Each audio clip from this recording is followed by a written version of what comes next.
જે સીટ હોય ધારાસભ્યની એને પણ માનધાતા ક્ષેત્રના વિધાયક કહેવામાં આવે છે. માનધાતા એટલે એક વાત એ કહું કે ભાગવતના 9મ સ્કંદમાં એક વાત લખાણી છે.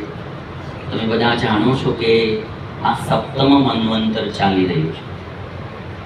સૂર્યનારાયણ એમના દીકરા હતા શ્રાદ્ધદેવ મનુ, અને એ મનુનું રાજ્ય ચાલી રહ્યું છે, જેને 7મું મન્વંતર કહેવામાં આવે.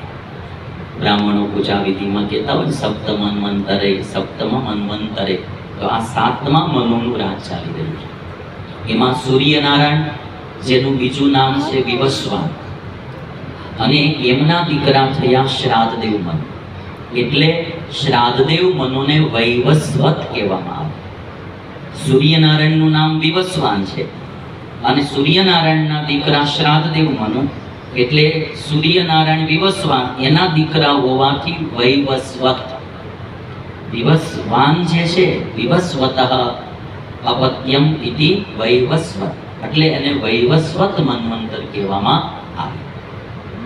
હવે જે શ્રાદ્ધદેવ મનુ એને 10 પુત્રો થયા. ઇક્ષ્વાકુ આદિ 10 પુત્રો થયા.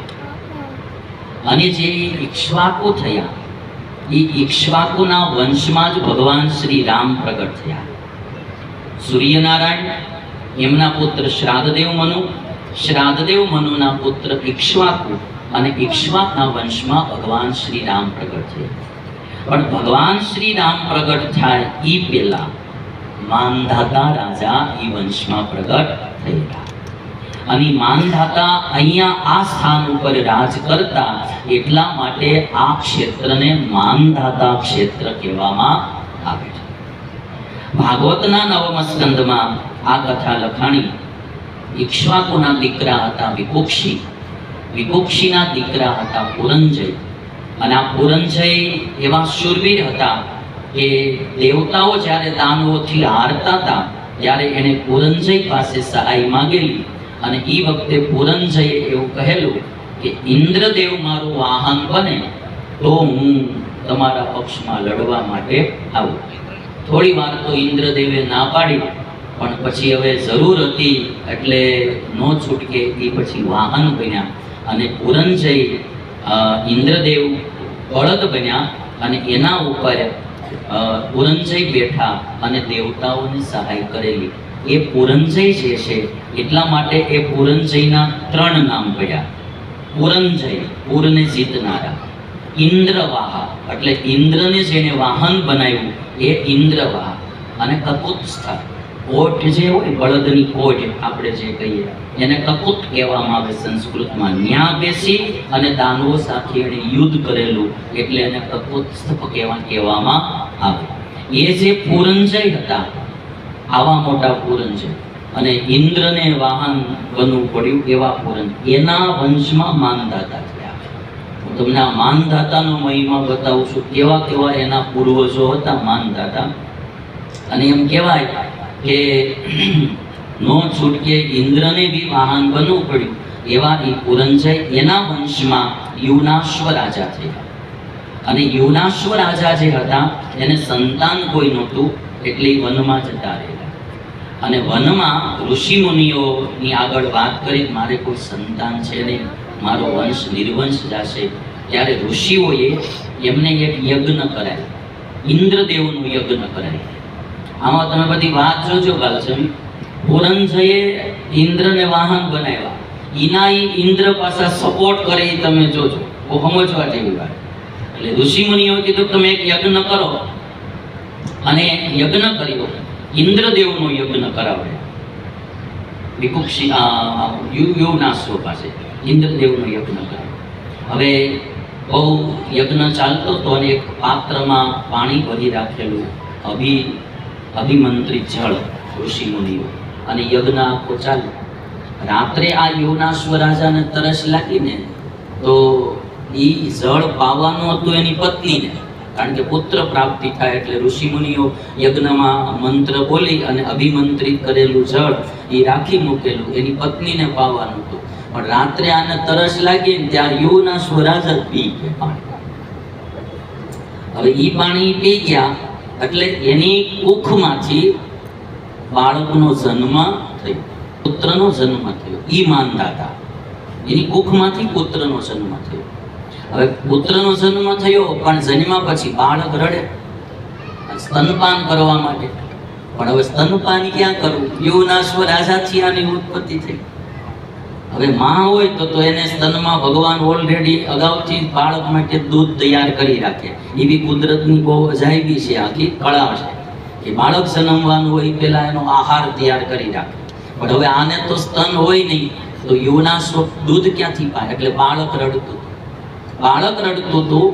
એટલે ઋષિઓ બધા એવું બોલ્યા કે હવે આ કોને તાવશે, આ કોને તાવશે. આ હું તમને ભાગવતના 9મ સ્કંદની કથા કહું છું કે આ કોને ધાવશે.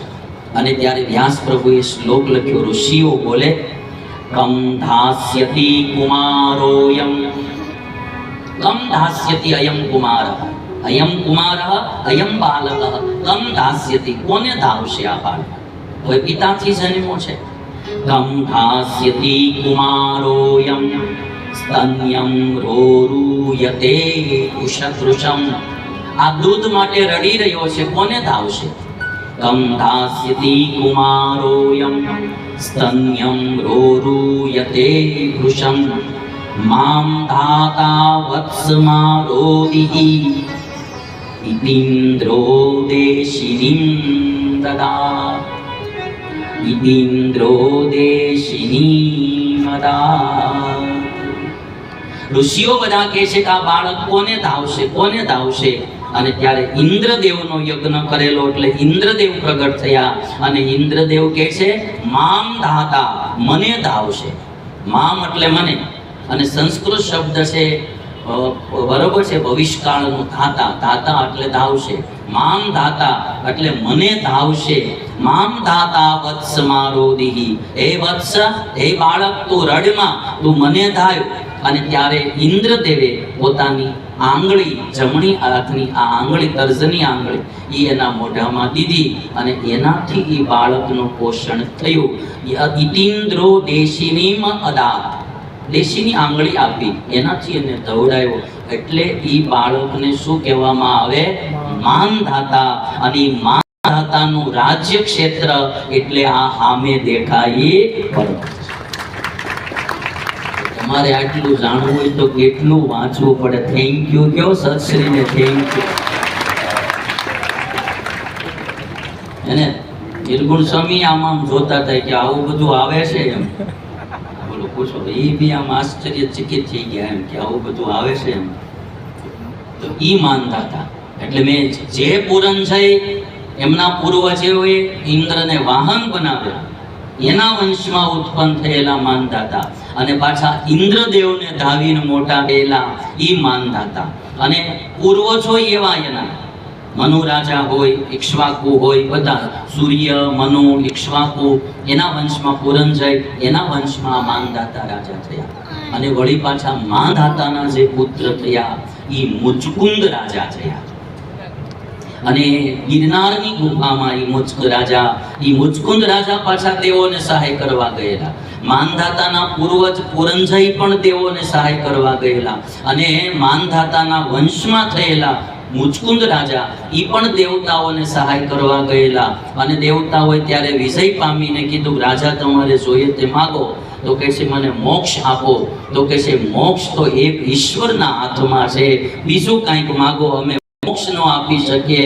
મોક્ષ તો કેવલ એક ઈશ્વર આપી શકે. મોક્ષના દાતા તો ભગવાન છે, એટલે તમે બીજું કંઈક માગો, દેવતાઓએ કહ્યું. અને ત્યારે એવું કહ્યું કે હું યુદ્ધમાં થાકી ગયો છું, તો મારે આરામ કરવો છે, હું સૂઈ જાઉં, મને કોઈ જગાડે નહીં, અને જે જગાડે બળીને રાખ થઈ જાય. દેવતાઓ કે એવું વરદાન અમે દઈ શકીએ. અને એ વરદાન એમને આપ્યું. જુનાગઢની ગિરનારની ગુફામાં મુચકુંદ રાજા સૂતા હતા. અને જ્યારે ભગવાન શ્રી કૃષ્ણ ઉપર જરાસંધે ચડાઈ કરી, અને એ ચડાઈ કરે એ પેલા કાળયમ નામનો રાક્ષસ આવ્યો મથુરામાં ચડાઈ કરવા. અને ત્યારે ભગવાન શ્રી કૃષ્ણ રણ છોડીને ભાગ્યા. ત્યારથી એનું નામ પડ્યું રણછોડ રાય કી જય. અને એ ભગવાન ત્યારે મુચકુંદ પાસે ગુફામાં આવ્યા. કૃષ્ણ ભગવાનને ખબર હતી કે આપણે કાળ યવનને માર